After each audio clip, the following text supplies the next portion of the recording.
Hello and welcome to Lost in Sci-Fi and Fantasy. I'm your host Leo, and today we are talking Season 2 of My Adventures with Superman. Now, this was supposed to come out last week, but I was running a little short on time, so I just kind of swapped Furiosa and My Adventures with Superman. But I have officially finished watching it today, and we will now be able to talk about it. Yay! So this series, I've really grown attached to it. I really do enjoy this series. I'm happy with it. The first season was a little bit rough to begin with, but it got its stride as it went along. I think that with this season, they were able to keep that momentum and roll through it. And yeah, overall, I would say I was very happy with this season. And by the end of it, I was wondering, are they going to do a third one? And the answer is yes. So just to kind of get that out of the way, they are doing a third season, and I look forward to seeing what they do with the situations that they have laid out before us. But anywho, let us start kind of diving in. So this season, just like last season, is 10 episodes long. Each episode is about half an hour. And yeah, it's a relatively quick watch, and it builds upon what they hint at the end of the first season. By the way, I'm just going to spoil it right here, right now. So, warning, if you don't want to hear any spoilers, feel free to leave. I highly recommend that you watch it. If you don't want any spoilers, go ahead. Go watch it, because, yeah. Anywho, so big spoilers. The main villain for this season is Brainiac. I was right. I'm just happy that I was right. See, last season, the last episode that I did on this, I talked about how the robots that went around the Superman's ship and whatnot had the 3 dots, and those 3 dots are usually associated with Brainiac. So I assumed that Brainiac was who had destroyed the Kryptonians and whatnot. There's a little bit more nuance to it, but essentially, yes, I was right. Yay! But this season overall kind of wraps up most of the plot points set up in the first season, and only kind of opens up a couple of new ones. The new directions aren't really that big, I guess we could say. Kind of. Again, we'll talk about it. So, the big draw for this season is Supergirl. Now, she does not arrive until the 5th episode of the series, but I will say that her presence overall is very good. It's very fun to see a different version of Supergirl, where she's, not necessarily good, but not necessarily evil at the same time. But let's go ahead and just kind of start going episode by episode. So episode 1 is More Things in Heaven and Earth. It's Valentine's Day in Metropolis, and everybody is going all out on romance. Except, technically, Clark. He just wants to do something very simple for him and Lois. They'll go have lunch, or get soup from their favorite soup place and eat it on the roof of the Daily Planet. And while he thinks that this was great, everyone around him tells him, no, that's dumb. You have to do an all-out grand romantic gesture. And he's like, what? And this is probably the roughest episode. Other than that, it kind of is a fairly smooth season. As when you look at it, you're like, oh, they're just going to go for the stereotypical Valentine's Day episode where, all she would have wanted in the end was the super chill thing, or she doesn't even like Valentine's Day, that kind of thing. But it doesn't do any of those, luckily, because they get kind of sidetracked when a new spaceship kind of crashes in the Antarctic, one of those, and they go to investigate that. A running thread through this season is Jimmy, after the first season, having sold Flamebird to the Daily Planet, is now super rich. So he'll rent out planes, rent out boats, buy things, and there's a running tally of how much money he has left throughout the season. And that's a cute, fun little addition. But they go to the Antarctic or Arctic, one of those two, to investigate. I think it's the Antarctic, probably. Anyway, they go to investigate, and they're not really able to spot the crash exactly. So, but then Superman is just kind of drawn away, and it turns out it's his dad in hologram form. He's now able to finally talk to him, and they communicate, and he tells Clark about his cousin, Kara, and that she is out there somewhere. She was also sent off when he was, so he needs to find her so that they can at least be company for each other. And so, with a new goal in mind, that's kind of how the episode ends. Mostly the rest of the episode is them fighting with Task Force X a bit, and then his dad sacrificing himself, or his hologram dad sacrificing himself to get them away and save Clark, Lois, and Jimmy.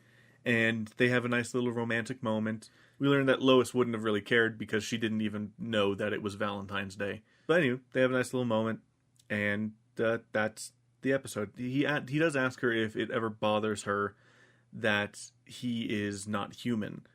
And she says, no. Does it bother you that I'm not Kryptonian? And whatnot. Or she says, does it bother you that I am? And he says, no. Well, then there. But it's a nice, cute little moment. Then in episode 2, Adventures with My Girlfriend, Clark is trying to tell Lois about his cousin. But she's not really listening because she has something else going on in her mind. She wants him to help her save her father, who has been locked up since the events of the first season. And she is worried for the safety of her father and asks him to help her get him. So he puts aside telling her about his cousin for the moment and goes to help her. In the middle of rescuing her dad, because it turns out there's something weird going on at Stryker Penitentiary, and so they go to investigate. Jimmy wants to join them, but can't because, well, since he sold Flamebird to the Daily Planet, he has to produce video content for the Daily Planet. And because he hasn't been submitting videos, he gets saddled with a team to help him make videos. And the team consists of the former sports guy and then like the neighborhood kids from the first season. They are also part of his team. Jimmy's loophole with his team is that he's just going to take them with him to the prison.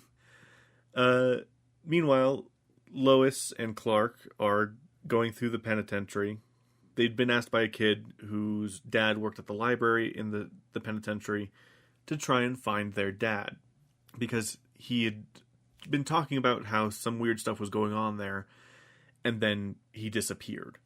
So they go in, and while they're looking around, they notice that the building's empty, and they continue looking around.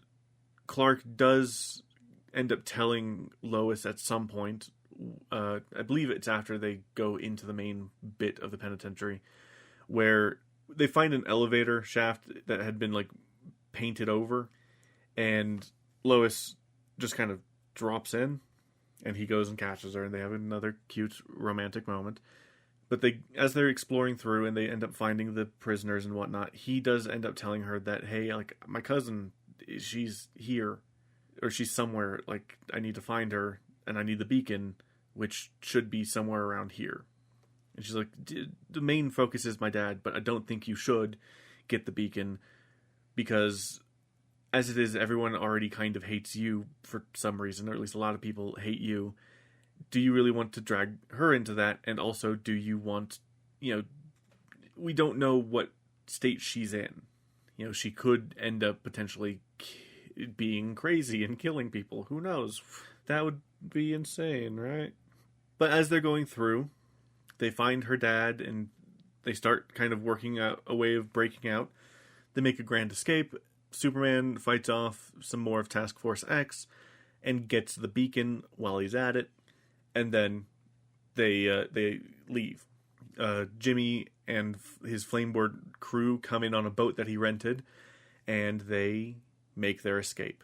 Clark wants to tell Lois that he got the beacon, but is kind of interrupted by her when she suggests that her dad stay with him and Jimmy, as that would be a good place for them to lay low.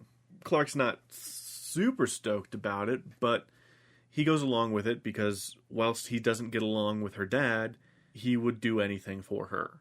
And he just kind of shelves the discussion of his cousin for now. Now that is a running thing this season, is both of them end up having things that they want to discuss with each other. Lois's thing gets introduced in the next episode, but they just kind of hem-haw around it until eventually things kind of reach a bit of a boiling point. The first season was their cutesy awkwardness, eventually leading to them dating. In this, it's their cutesy awkwardness mixed with them both being super busy and kind of in their own heads about their own problems until things kind of reach a boiling point. But before we kind of dive fully into that, let's talk about the next episode, Full Metal Scientist. Now this one was actually a bit of a surprise to me. The episode opens with Superman saving a man from a burning building, and that same man getting threatened into silence about something. And then we kind of go into the main swing of the episode, which is that the general, Lois's dad, is just kind of hanging out in Clark's apartment, being a little bit of a slob, while Jimmy is trying to balance, hiding the fact that Clark is Superman from him, and also balance running this new team, which the leader of the kids has like this remote drone thing, and she calls it their flying newsroom, and Jimmy's like, no, stop that. But yeah, they end up trying to investigate Clark tries to kind of investigate what's going on and see the happenings, but he's also accused by Lois's dad about about being a no-show. He's always late to everything, and then he realizes, he needs to go have coffee with Lois, so he goes, but Lois cancels on him because she had to go cover this science reveal. This place called, I think, Amazo Products, or whatever the fuck, is releasing something new, and she was sent there to cover that. So their coffee date's canceled, but then Clark remembers, oh shit, he had to submit some paperwork or something. He needed to do his job, but he's having trouble thinking of an article theme, and he has to kind of end up shelving that as something kind of gets him to leave. Lois, in the meantime, is at that reveal where the company is revealing a new source of energy as well as some new army bots. There's a massive issue with these bots, and Lois is trying to figure it out, but she has to face off with Vicky Vale again. They get in this race with each other to see who can outscoop the other one. And by the end of the episode, Lois is able to outscoop Vicky Vale by having been writing the entire article as she was going along and submitting it 10 minutes before Vicky could. They sneak in. Well, Vicky's able to convince her way in, and Lois has to sneak her way in, and Lois comes across the destroyed lab. Not sure what exactly was going on. They both set out to find the scientist that was working there. And then meanwhile, Superman and Jimmy go to the girls, the lead girl's house, or at least her uncle's house, and he had her get them there because he felt that Superman was the only one that could help him. Now, he explains everything that was going on at the laboratory. He explains that they were creating this new source of energy, and it was going pretty good. It powered these robots and whatnot, and his main goal was this big suit of armor and everything, and he was like, that's all I wanted was like this suit of armor, but the CEO wanted it to be more robotic and whatnot, so we created this power source. And the power source is okay, but there's a big issue of like when multiple robots are turned on, their power sources just kind of fuse together and explode. And then they realized, oh shit, the big power source that we made on the building isn't a power source, it's a bomb.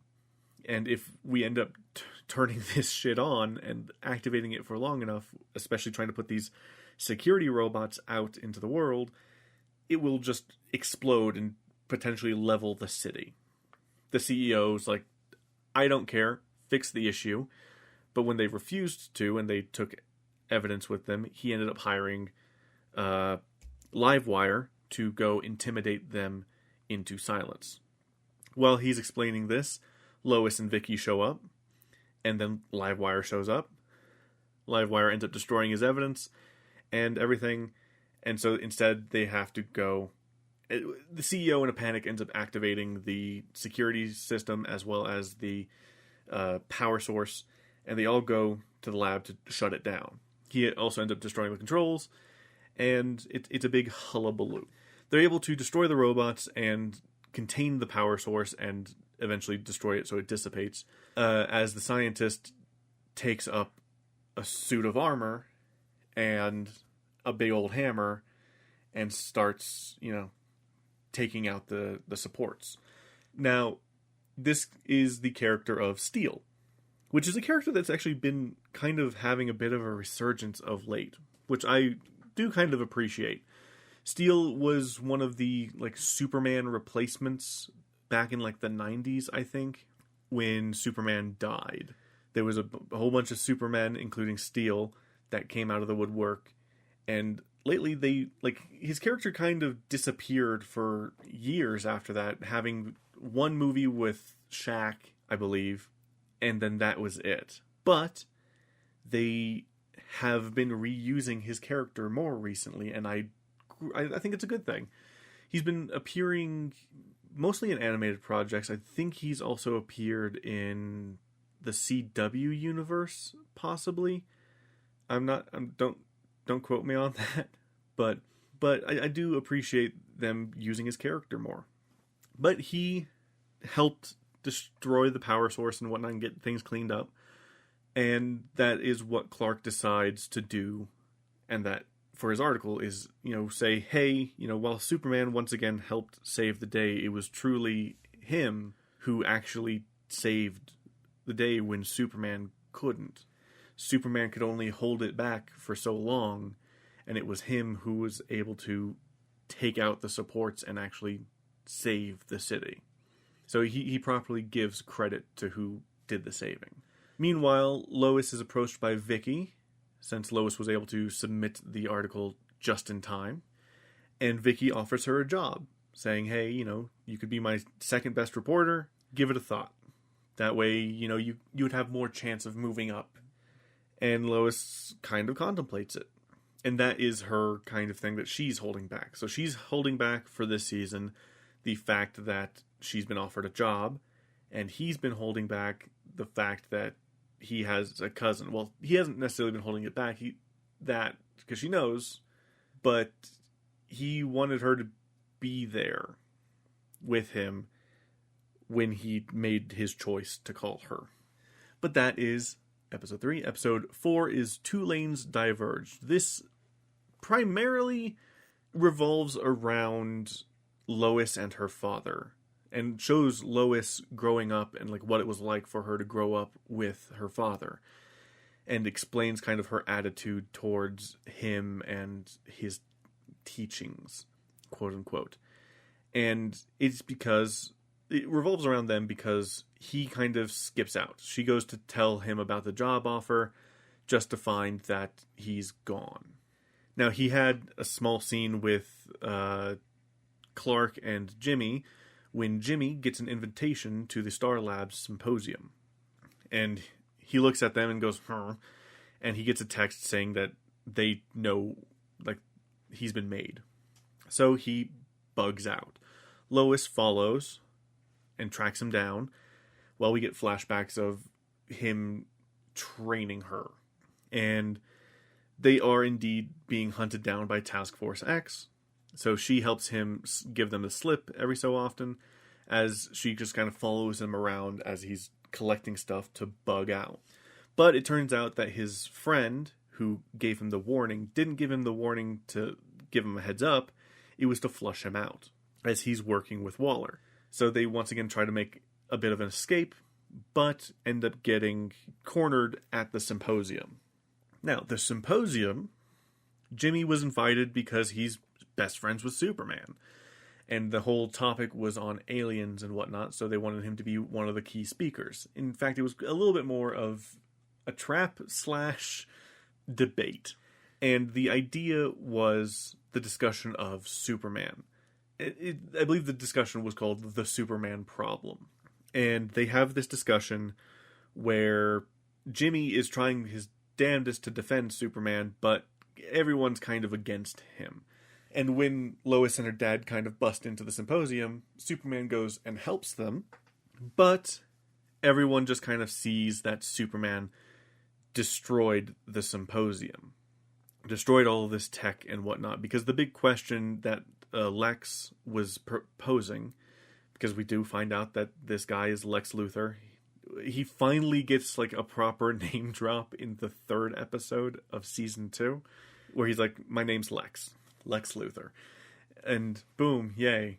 I was right about that too. Huzzah. But yeah, so he is trying to pitch everyone against Superman by saying, what if Superman decides that when we get into a war that we're not the side that should win? What if he decides that we don't deserve certain technology and destroys it? And because something happens at the symposium and the tech gets a bit damaged, they blame Superman. This is able to then get the people of Star Labs, as well as a few other organizations on board, to do whatever they can to stop Superman. Anyway, Lois is kind of able to convince her dad to go stay with her after things have settled down, but he still leaves. She goes to chase after him, but he's gone. And she just decides to forge on alone. But before he leaves, so this is kind of the 3rd act misunderstanding happening in the 4th episode, where because of the talk, even though Jimmy did try to defend him and whatnot, something happens where Jimmy kind of freezes up, and Lex is able to use that to get the crowd and whatnot to go against Superman. And because after the symposium thing, Jimmy freezes up even more and just kind of runs, Superman feels a bit betrayed by that. Then, when he goes to visit Lois, like, he calls her to, like, hey, we need to talk and whatnot, but she, again, is kind of putting him off, and she calls him and is like, hey, we should talk and whatnot, but, you know, I had a lot of dad stuff today, so I was super busy, so they keep missing each other. But he goes over to her apartment just in time to hear her dad calling him, like, he's weird and whatnot. And she's like, yeah, I know, he's weird, he's a bit different. And he flies off before she's able to say, but that's what I love about him. And so he now feels that she doesn't super get him and whatnot. So he activates the beacon and sends it off, saying, hey, you know, I figured you might be lonely too. If you don't want to be alone anymore, I'm here. And sends that off, and that's how the episode ends. Now, this is where, like, their diverging really kind of starts hitting a bit of the boiling point.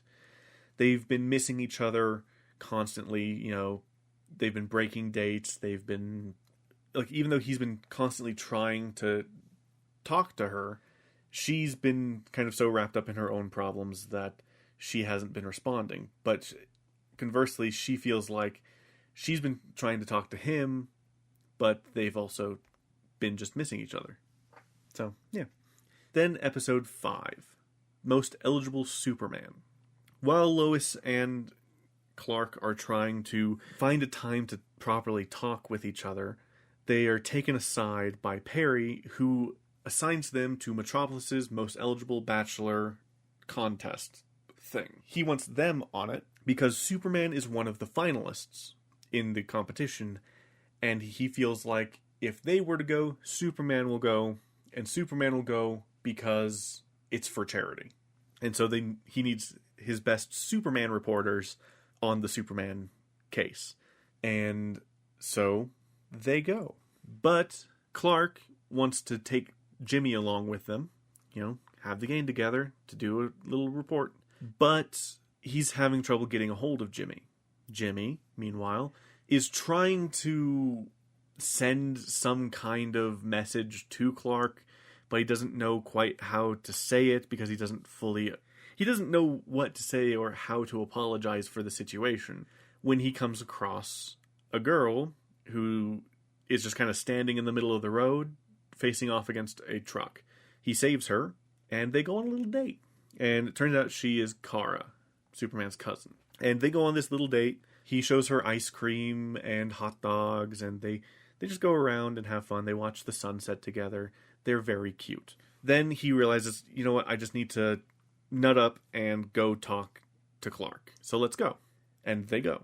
But Kara's having a lot of trouble in these crowded spaces, as it's just kind of overwhelming for her.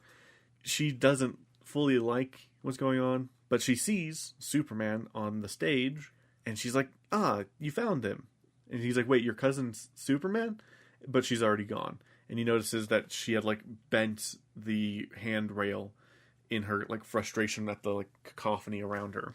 She goes down to the stage to watch Superman, and then we kind of go back to the thing. So Lois and Clark ended up having to drag along the fashion reporter for the Daily Planet because she hints that Superman has a secret, that he has a secret identity and is secretly dating someone.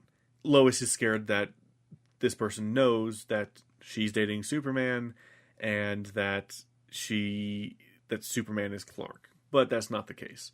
She feels that Superman is dating one of the people on the panel already, and she doesn't know that it's Clark.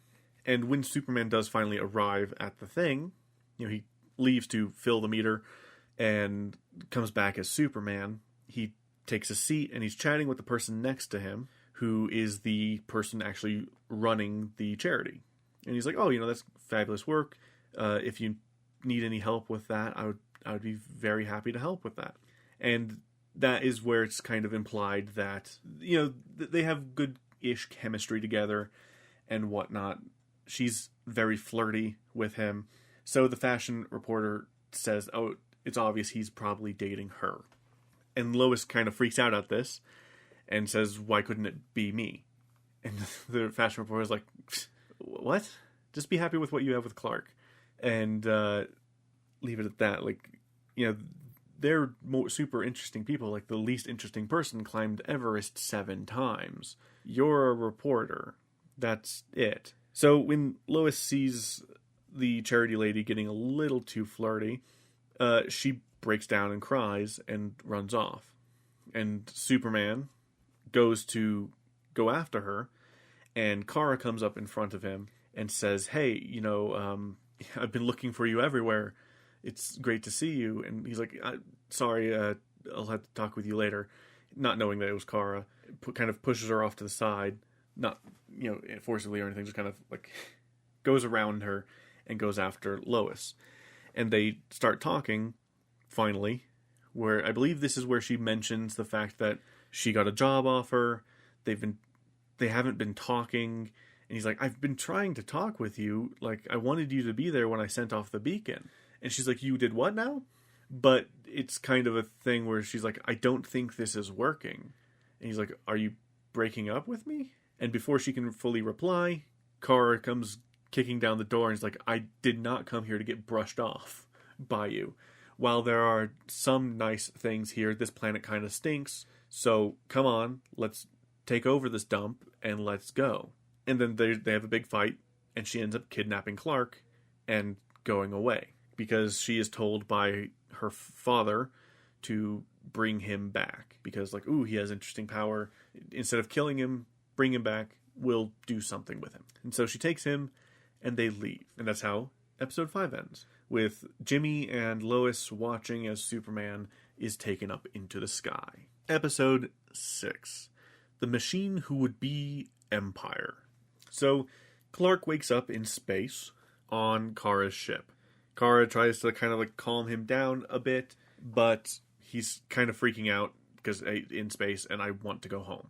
So he starts going, but she's like, hey, we need to rebuild the Empire and whatnot. And he keeps trying to tell her that the Empire is gone. And she's like, but we brought so many planets back under the Empire and whatnot, and everything's all cool. Let me show you. And he's like, fine. Show me your Krypton. And, well, at first it's like, hey, my dad wanted to show you and whatnot, so let me show you him, let him talk to you and whatnot. And then as they're talking on the ship, because he does come back, while they're talking, he finds out that she had met Jimmy and they went on a date, and she has a crush on Jimmy. And he's like, oh, well, he would be so happy to know that an alien had a crush on him. But he also finds out that she has all these trinkets from other planets she's visited. And he asks her why she hides it away. And she says, well, Father thinks that I'm too soft on these planets and that my love for them is, a weakness. And he's like, okay, well, why don't you show me one of these planets? And she's like, oh, yeah, sure. That would be fantastic. And so she goes to show him one of the planets that she visited. And she's like, oh, these people also can fly. You'll love it. And when they get there, the planet is destroyed. Everything is gone. Kara comes across this wall that to her is like super glitchy and whatnot, and she starts to kind of zone out. And Clark's like, hey, what happened? Is this like what happened to all of the planets supposedly under your empire, that they were all destroyed? And she's like, no, that something's not right. They're then confronted by a bunch of robots, and she's like, no, that's just Father. We have delayed too long. So they go to her father, which turns out to be Brainiac. He explains things and takes Clark off to the side and kind of brushes Kara off. And he says, hey, I need you to be like a weapon to properly restart our empire. And Clark's like, what? No. He's like, these projections here will help train you up. They are from civilizations that we have stomped out. And one of them is quite obviously one of the planets that, like the planet that they had gone to visit, is like a bird person lady. Clark fights these illusions that are like scanned memories of these people trapped and forced to fight for eternity. One of them is a Green Lantern. One of them seems to be like a parademon. And then one of them seems to be like a hawk person, like Hawk Girl. Or Lady Hawk? No, Hawk Girl. And Hawkman, I think is the other guy's name. Anyway, like them. And he fights the robots, destroys them, but he ends up getting brought down by Brainiac and knocked out. Meanwhile, Kara is kind of set aside by Brainiac and told, hey, like, you need to fucking reset. And so she kind of does. Her memories are kind of wiped, and she's told, like, hey, you did a good job bringing Clark here. Good on you. Now fuck off. And then she's like, huh. But when she sits down, she notices in her hands that she's holding both a picture of her and Jimmy and the idol from the planet that they went to visit. And she remembers Clark saying that, like, is this what all of the Empire is just ruined planets? And so she goes out and she visits each of the planets that she's visited, ending with the bird person planet. And she forces herself to see past the weird static on this wall to see a mural of her destroying the people, which is a little bit odd, I'll say, that they had time to build a mural about what was happening, but yeah. Anywho, she then gets sporadic memories of her going to these planets and destroying them. The issue that is revealed by Brainiac as she goes to confront him is that, so she goes and does this, I think in, no, it's at the end of this episode, yeah. But basically, the reason what ended up happening is she would go visit these planets, fall in love with the people and the culture and whatnot. She'd be so happy, and she'd be like, yeah, these people are great for Krypton.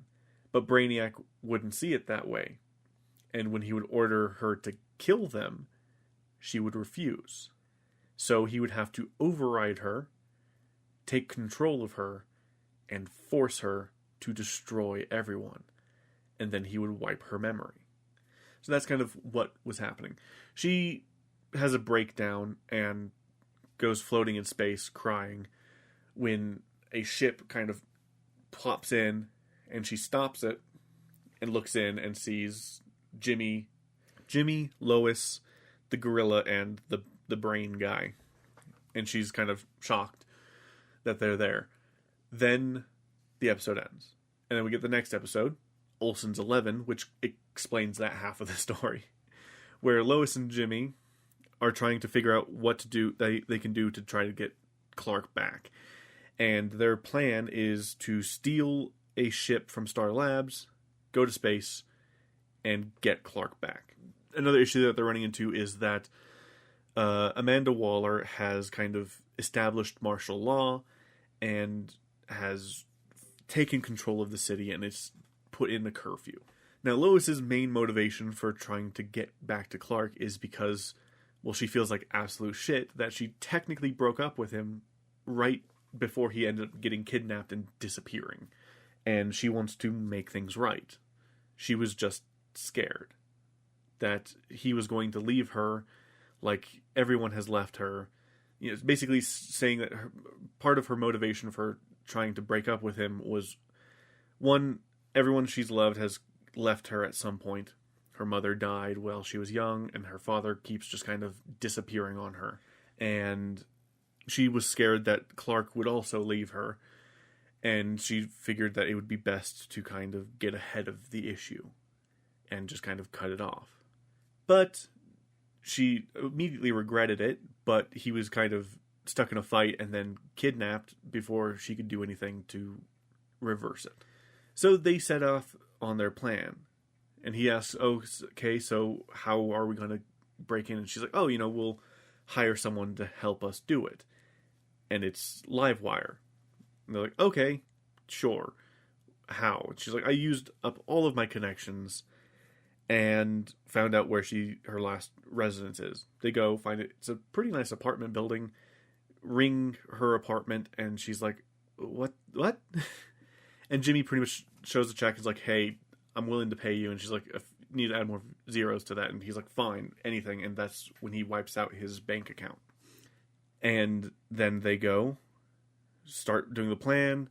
Her girlfriend, which is Heatwave, says, no, like, you don't know when to, just step away. You keep doing these, like, ridiculous jobs. I'm out. And she leaves. They start getting their plans put together, get things ready. Jimmy brings in the gorilla guy and his husband, the brain, and they start getting things ready. The plan is to get a security guard's thumbprint from a coffee and then have him leave on his shift, and then they would just go through and everything will be fine.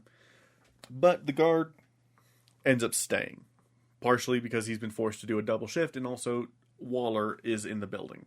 Whoops. So they're like, okay, whatever. Let's get this show on the road, get things put together. They start working their way through, but their plan isn't quite going how they thought it would. Small problems keep cropping up, and Waller catches on and starts tracking them down. The gorilla and the brain guy kind of disappear, and then Livewire says, hey, my girlfriend was wrong. I do know when to kind of step out and walk away, and leaves them behind. So they kind of slip away the best they can through like vents to try to escape, and they end up finding their way to the rocket. And this is kind of where Lois explains everything and whatnot. And she's also trying to convince Jimmy, and Jimmy's trying to convince her what they should do about Kara. Jimmy, of course, having a massive crush on her, wants to give her a chance. Like, he's seen that she could be a force for good, and that everything could be nice. But Lois just sees someone who snapped and wants to take over the planet and kidnapped Clark. So she is willing to use kryptonite, which in this... I really like how they use kryptonite in this show. Like, it was set up in the first season a bit, but properly kind of shown and, like, is an element in this season, as in the first episode, they get a little ball with kryptonite in it, and they kind of use it now as a potential thing against Kara if they need it. But she's like, fine, we'll at least talk to her. She explains, like, how much she loves Clark and how she feels like absolute garbage for technically breaking up with him before he ended up leaving, and she just wants to tell him how much she loves him and just how scared she was. And so they're able to get on the ship. There's some issues with it, but the scientist, Gorilla, and Brain come in and are able to do some repairs, and then they blast off, but the bots come in, but Livewire comes in with Heatwave, and there's a big thing, and Heatwave's like, okay, so you guys were going to end up taking the fall for this whole thing, and we were just using you as like a distraction to bust in the side and just loot shit from the armory. But we heard you over the comms going on about, you know, love and whatnot, and figured, what the hell? We'll come and help you to reunite you with him. And so they do. And then they blast off with their loot and whatnot, and they go into space, and they make the jump, and then they run into Kara. And that's the end of Olsen's 11. Then episode 8. The Death of Clark Kent. So Kara comes aboard their ship, and they kind of start having a bit of a discussion. Her and Jimmy are having a bit of a cutesy, like, awkward shuffle around each other thing. But Lois is, of course, standing there angry. The Gorilla and the Brain kind of shuffle off to the side and to give them a bit of room to flirt. But Lois isn't going to leave. And she's like, hey, where's your cousin? We need to get him back. And she explains, I don't know, something's wrong with Brainiac. I need to go see what's wrong with him. So here's a plan. Clark should be in the observation deck. So you guys will go there. I'll go to Brainiac, who should be recharging. And while he's recharging, all of the bots will be down. So we'll split off and do that. I'm like, okay, fine. And they go aboard. They see that the robots are indeed shut down. She's like, okay, let's split up. But as they're splitting up, she's like, hey, wait, Jimmy. And she kind of says, like, you know, I feel for you. I feel admiration for you. Yeah, admiration. Gives him a big hug and then zooms off. Because they're absolutely adorable. But her and Lois and Jimmy go work their way around and end up at the observation deck to find just a bunch of broken bots and nothing else. They're like, where is he? And as they're doing that, the bots are waking up, so they skedaddle. Meanwhile, Kara goes and comes across Brainiac with Superman / Clark. This entire time throughout the episode, Clark has been in his mindscape talking with Brainiac. Brainiac going through his memories bit by bit, trying to find Superman's weakness so that he can kill Clark Kent. And he slowly but surely teases out that Lois and Jimmy is his weakness. Because it's not why he's doing it, it's who he's doing it for.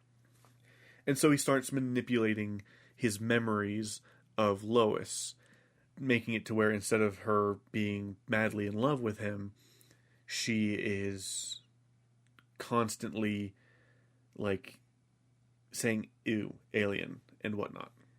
Until the kind of breaking point where he shows him the actual memory of her breaking up with him. And he's like, is this... Because Superman is able to, like, resist and resist and resist. But he's like, these aren't real. These aren't real. He's like, but what about this one? Is this one real? And Clark, of course, admits, yes, that this one is real. But yes, then Kara ends up... This is kind of where Brainiac explains that he's had to take control of her to destroy these planets that she fell in love with. And she gets mad and says that he needs to free Clark and fights Brainiac. And in Clark's mind, he also fights Brainiac. And he takes off the thing and he goes home. But his home is Krypton, and his parents are his Kryptonian parents. And there's a young Kara and whatnot, and he goes to them. It is then revealed that he is still under Brainiac's control, and Brainiac has fully taken over his body. His robot body shuts down after Kara punches it, and she thinks that she had killed him, only to find that no, he has taken over Superman's body. Jimmy and Lois are still fleeing from the bots when Kara gets thrown through a wall, and they see that Brainiac has taken over Clark's body. They flee and make their escape. Well, kind of. They try to get Clark back and whatnot, but Brainiac flushes them out of the spaceship, or space station, and zoops away. On their ship thing, Lois says, I'm going in after him, puts on the mind-ready thing, and goes to try and find Clark. But when she ends up in the mindscape, she can't remember who she is, or why she's there. And she gets taken by the imagination versions of Superman's parents and locked up. But that's the end of The Death of Clark Kent. Episode 9, Pierce the Heavens, Superman, focuses primarily on Lois's attempt to rescue Clark, while also following the adventures of Jimmy and Kara as they come back in to Metropolis, but get shot down. The Brain and the Gorilla guy zoop away, while Kara goes and rescues Lois and Jimmy as they're falling through the sky. They crash and are arrested by Amanda Waller. Meanwhile, in the Brainscape, Lois is trying to remember who she is. She doesn't know why she's there, but Brainiac, in the guise of Superman's parents, does know who she is. She's like, this isn't a memory of her, this is her. She somehow got in here. This Brainscape thing can't fucking handle two people in it, so we're gonna have to figure out something. We'll get the data, and then we'll delete her. And all should be fine. After they leave, and they're supposed to try to keep Clark distracted, but he comes in of his own volition, like they just kind of missed him or something, and tries to offer her some food. And since she doesn't know who she is, she's like, I don't know, man. Like, this could be poison. He's like, no, it's just cake. And she's like, how do you know I like cake? And he's like, everyone likes cake? She's like, it could be poison. He's like, no. And so he takes a bite. He's like, it's just cake. And gives it to her. And she eats some of it. And they touch each other's hand. And she then suddenly remembers who she is and what's going on. And so she spends her time trying to convince him, like, hey, this. Like, while you are an alien, you're mainly from Earth. You grew up there. You fell in love. You had friends, everything. And he's like, because when he was brought back into this mindscape, he kind of like reverted back into a child and has lived an almost equivalent life in his mind up to his adulthood. She is then caught by the fake versions of his parents and deleted. And she, through, I guess, sheer force of will, is able to revert the simulation back to when she arrived. And when she's caught again, they're like, I thought we deleted her. Like, what happened? And he's like, I don't know. It just reverted it back to when she arrived. So she, and the other one suggests, like, why don't we just reset it all the way to before she arrived? He's like, we can't do that. That would overtax the simulation and crumble it. It's, tentative enough as it is. And she's like, you can't destroy me. So she spends her time pretty much Groundhog Daying, although she's able to, of course, remember each time, going around getting deleted, but she's able to slowly but surely claw her way into Clark's memories and remind him of who he is. And finally, when the simulation parents aren't able to find her, they question, like, where is she? The lab. So they go to the lab, and we've shown her talking to him, and he's like, okay, say all this is true. Like, why did you come after me? And this is a question that he had asked in one of the previous things. She finally says, because I am hopelessly in love with you. And this is able to kind of snap him back. Now, it turns out that they were just at her crash site. Either she was able to drag him, or one of the times that because as she was leaving, she was able to slip out her name of, like, I'm Lois Lane, which kind of brought a flicker of recognition across his face. So in the next reset, he probably just sought her out himself.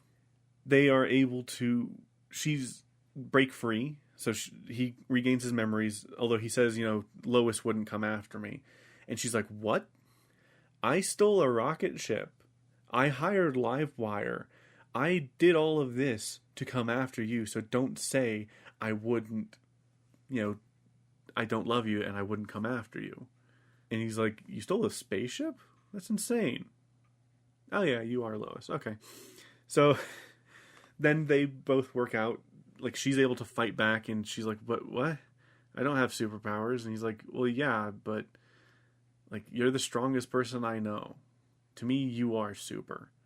And so in his mind, she does have superpowers. And they both fly off and break through the simulation and break free. Meanwhile, while all that was going on, Jimmy and Kara are carted away by Amanda Waller, who is then intercepted by the news crews. Both the Daily Planet and Vicky Vale stop them and say, hey, you have a journalist under arrest. He was live streaming his arrest the entire time. You are violating the Fourth Amendment, and it's just pretty much a distraction while the sports guy, Steve, opens up the back and frees them and takes them in his van and flees. While they're booking it, the Brainiac ship portals in and hovers above Metropolis. Brainiac Superman is, giving the evil speeches and whatnot, and says, hey, if you are gonna whatever, fuck off. Basically, he says, submit to me or I will destroy you. And Amanda Waller gives the fire order. And he's like, okay, ash it is then. And starts prepping to destroy the planet. But Kara puts up a valiant fight to help, protect the city after getting a pep talk from Jimmy and the sports guy a bit. Because he's like, hey, you're Superman's cousin, right? Well, he gets beat the fuck up all the time. So it's just part of being a hero. And she's like, you guys think I could be a hero? And they're like, yeah, I mean, you could be anything you want to be. Like, yeah, you were made to be a weapon, but so was Clark. It's all about what you want to do. And so she goes and starts kind of putting up a defense against Brainiac. And Superman is able to push Brainiac out while the fight's going on and retake control of his body and help Kara protect Earth. Now, I can't fully remember where the split between this episode and the other one is. I believe actually we've actually transitioned into the last episode, episode 10, My Adventures with Supergirl, where I believe the last episode ended after the ship came in and was like, hey, submit, but if not, I'll destroy you. And then they don't. And then he's about to destroy them. The next episode begins with the Kara going, saving, stopping the laser beam and whatnot. And then Superman coming back and helping her. Boom. They go and start jointly fighting, but then he takes over the kryptonite robots. After the kryptonite robots were being used by Waller and whatnot, Brainiac takes them over, uses them against Superman as well, and they end up down for a bit. Then Steel comes in with a crew of other, like all the villains essentially from the first season, save for Lex and whatnot. They come back and help out with getting them up to Brainiac's ship to destroy it. They get in and are talking with Brainiac, and he's like, this is exactly what I wanted. He overrides Kara, kind of putting her into a brainwashed state, and she and Superman then fight. While fighting, Superman's like trying to figure out like what to do, how to save her and whatnot, and ends up using the missiles that are launched after him to destroy the robots, and he's able to kind of restrain her, try to talk her out of it, and he flies away, leading her away, and they end up in a square, and he talks her down. He comes in, gives her a hug, and like tells her that she is stronger than him. She can fight him and break this spell that he has over her. Jimmy and Lois come in and also give her a hug and are able to kind of help her break the brainwashing. From there, then they push Brainiac's ship out into space and towards the sun, but he then like pretty much hits his failsafe of kryptonite, synthesizing kryptonite, turning his ship into kryptonite, kind of jumping behind them and shooting them with a kryptonite beam. They both Kara pushes Clark out of the way, takes the full brunt of it, and kind of ends up falling into the sun. Clark goes after her, where they realize that they are able to derive power from the sun. They get charged up, fly through, destroy Brainiac's ship, but Brainiac comes out for one last attack, where he comes out with like these kryptonite sword arms, goes into a charge at them. Kara meets his charge, and she gets sliced in the face with kryptonite, but she is able to rip him in half and take his core. She passes out, but survives, realizing that the people are cheering not only for Superman, but for her as well. And while they were doing this charge to destroy his ship, her suit went from the black and red to match Clark's red and blue. Or I guess technically blue and red, because blue's the primary color. But she wakes up on the Kent farm and is introduced to Ma and Pa Kent, and then her and Clark go out to play catch. No holds barred. And that is the end of the season. I mean, there's like a little end thing where like Clark and Lois are talking at the top of the Daily Planet building, and she's like, about the job. And he's like, it's fine, I've scouted out some apartments and whatnot with roof access, and if you need me there, all you have to do is say my name. And like, it's a 5 minutes for me going at super speed, so it's okay. And she's like, you would travel for me. He's like, I would do anything for you. All you have to do is call my name. And she's like, I turned down the job. It's fine. But it's very sweet. They share a kiss. Then her, Clark, Jimmy, and Kara all have soup on the roof. And that's how the season ends, as Kara and Superman take Jimmy and Lois off to fight a fire. It's very cute.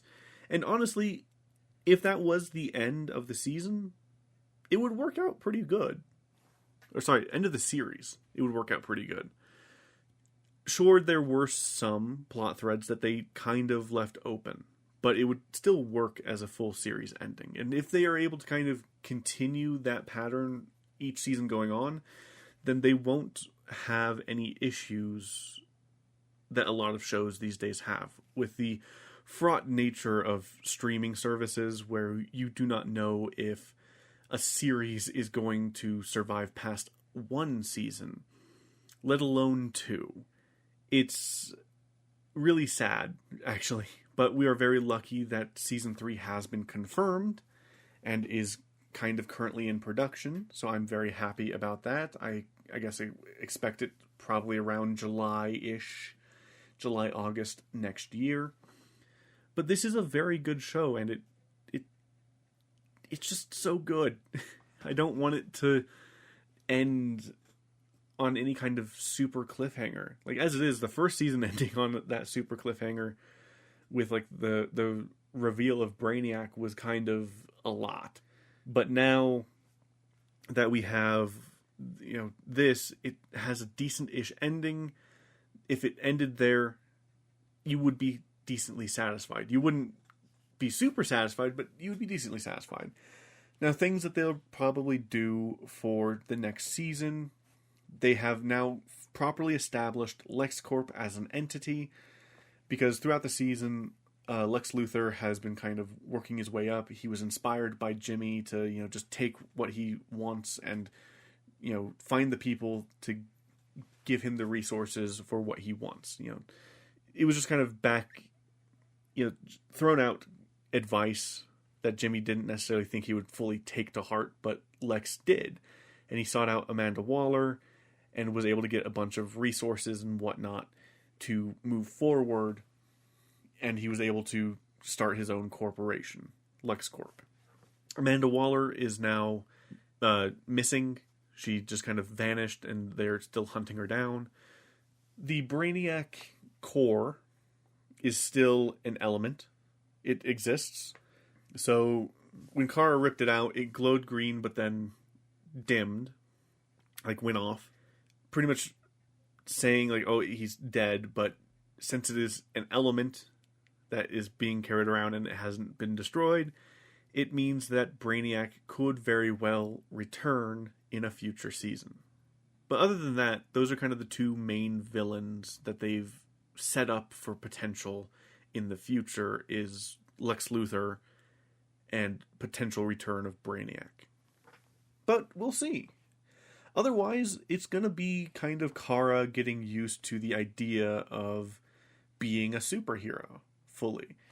And it might actually take a similar route as I think one of the Teen Titans movies. I think it's a Teen Titans movie. Basically, there's a Superman movie / comic where Kara comes in as a full-grown adult thing, and like she has a lot of trouble adjusting. She's not able to fully pull her punches, and she's not fully able to do this, that, or the other, and the people are scared of her more than they feel that she is a hero. And so she's having trouble adjusting. That's a potential plotline that they might do for the next season, is her adjusting to this new lifestyle. But we'll see. We shall see. We'll also probably get her going on lots of dates with Jimmy, and they'll probably also have it to where she starts kind of building her own, like, secret identity, potentially. Because I think she's a journalist as well. Or she writes for a fashion magazine in some versions, I think. I don't know. We'll see what they do with her. I don't know what they did for the Supergirl CW show. That's a good question. I don't know. Anywho, that's the season. I do absolutely highly recommend it. It is a very good show, and my descriptions definitely don't do it justice. But yeah, give it a look. It's so fun. It's so good. But with that said, we get to start the slow-ish transition into Spooky Month, where this next week we will be doing Jurassic Park, the book, and then we will go into the spooky episodes. So look forward to that. But with that said, that is that. Feel free to check out RPG Hangout, where this coming up episode is the punishment episode, where I talk about my experience trying to platinum the games that I said I would platinum. It's a doozy. It's going to be so fun. But yes, with that said, feel free to check that out on any podcast catcher of your choice, but also feel free to check out this podcast whenever it comes out every Monday on any podcast catcher of your choice. Or it's also on YouTube, where you can like, comment, and subscribe. With that said, once again, thank you guys so much for listening, and I will talk to you guys next week. Goodbye.